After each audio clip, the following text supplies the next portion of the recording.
vai estudar sobre a Revolução Francesa e o simbolismo da queda da Bastilha. A gente primeiro vai falar sobre os antecedentes do que gerou a Revolução e o porquê a queda da Bastilha é tão importante para esse acontecimento.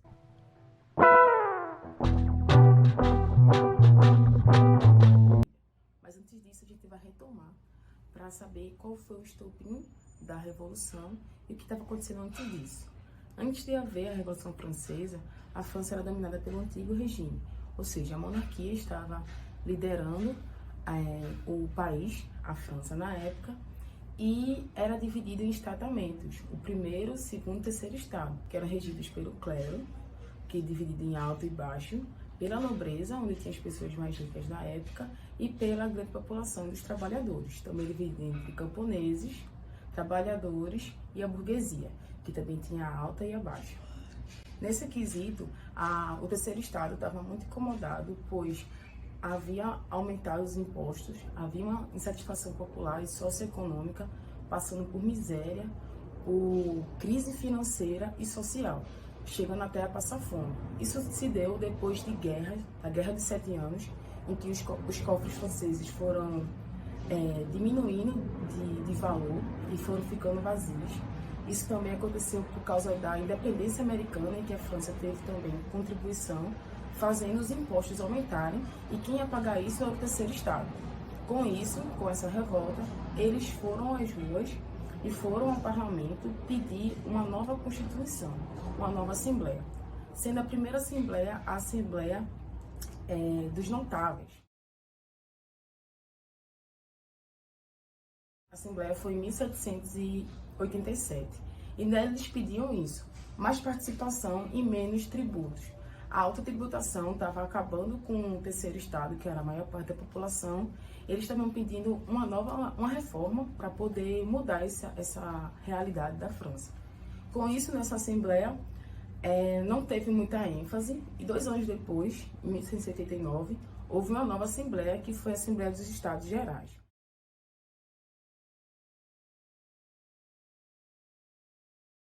Essa Assembleia teve a participação do rei Luís XVI, em que começou a fazer uma votação para isso acontecer e dar certo. Mas o ruim dessa votação era que cada estado tinha um voto. Então sempre os mais ricos iam vencer. Porque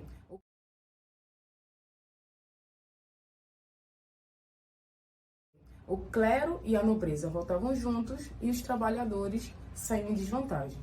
Com isso, o terceiro estado pediu para que os deputados votassem, para que houvesse mais gente e fosse mais justo o tipo de votação. Mas não, continuou sendo 3, sempre ganhando o clero e a nobreza de 2 contra 1, que seriam os trabalhadores.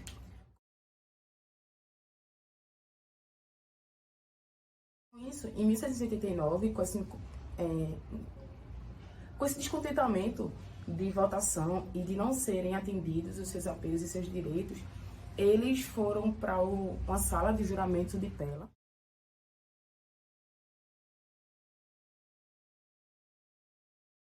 Que depois dessa reunião da Assembleia de Estado Geral, eles começaram a discutir alguns representantes do terceiro estado, os outros e a população, a maior população da França, foram às ruas fazer milícias para poder intervir diretamente contra o antigo regime. Sendo assim, eles já tinham armas, adquiriram armas, mas só tinha um lugar onde tinha pólvora, que era na Bastilha, a antiga prisão do antigo regime, e que ficava a maior parte dos armamentos franceses. Foi assim que começou a Grande Revolução, quando eles começaram a tomar a queda da Bastilha, com sua queda, libertando 7 prisioneiros que estavam lá dentro e pegando as pólvoras, usando assim a força armada para poder derrubar o regime.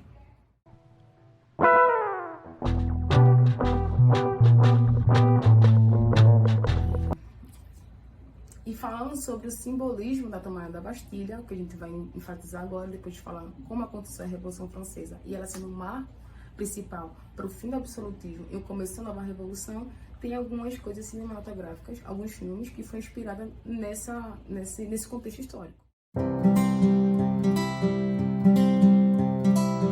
Como Maria Antonieta, de 2006, e Adeus a Minha Rainha, de 2013.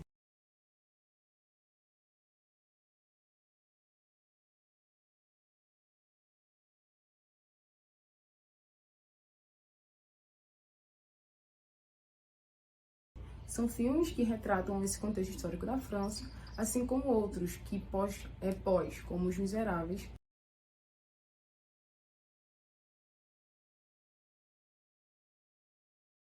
E também jogos como Assassin's Creed, que também fala sobre o contexto de Revolução Francesa perto da queda da Bastilha.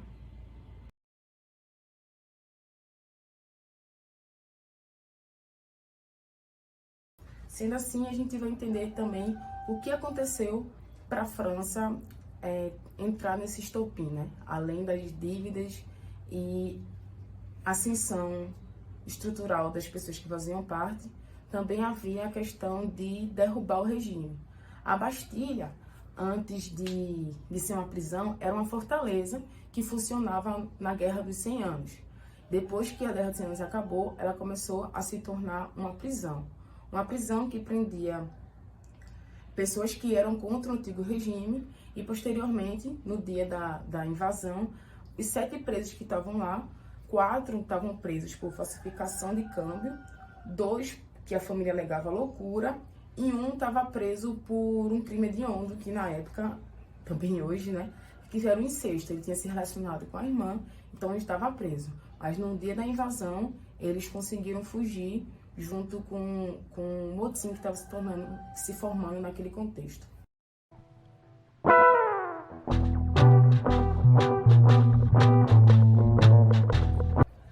Agora falando especificamente sobre a Bastilha. A Bastilha do século XVIII e a Bastilha de hoje em dia. A Bastilha, onde fica localizada? Na França. A Bastilha de Saint-Antoine foi uma prisão que funcionou do século XVII até o final do século XVIII, situada na entrada da rua parisiense de Saint-Antoine. A princípio, durante a Guerra dos 100 Anos, ela foi tida como fortaleza, mas posteriormente, pelo rei Luís VIII, ela foi usada como prisão dos inimigos do rei. Na sua arquitetura, trata-se de formação retangular irregular e ela é formada por 8 torres. Então, ela é muito bonita por fora, mas por dentro ela é desproporcional. Sendo assim, a Bastilha hoje em dia ainda funciona, é local de visitas, e ainda tem um pouco de suas ruínas, e ela fica no centro, onde dá para ver outras representações de resistência daquela região da Praça da Bastilha.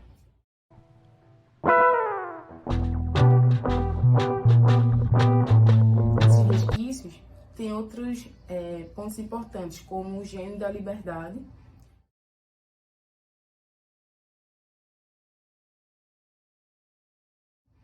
e a Casa de Ópera também.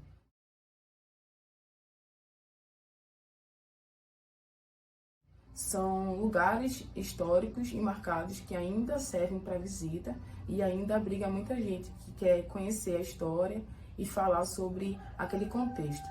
Ela tem a Bastilha tem um duplo simbolismo, porque além de marcar esse rompimento do antigo e do novo regime, que seria agora voltado à democracia, né? Tanto que nesse contexto foi iniciada a Constituição, né, dos direitos humanos do homem e do cidadão. Ela foi também trazida na questão de união, de nação. Agora a França se teria como nação unida e uma força de federação também.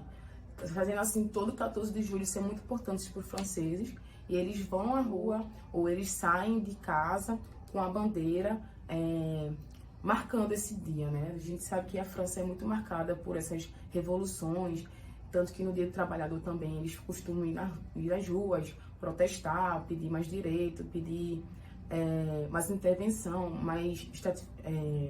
menos estratificação e mais ascensão na forma de trabalho e na forma também de cidadão, né?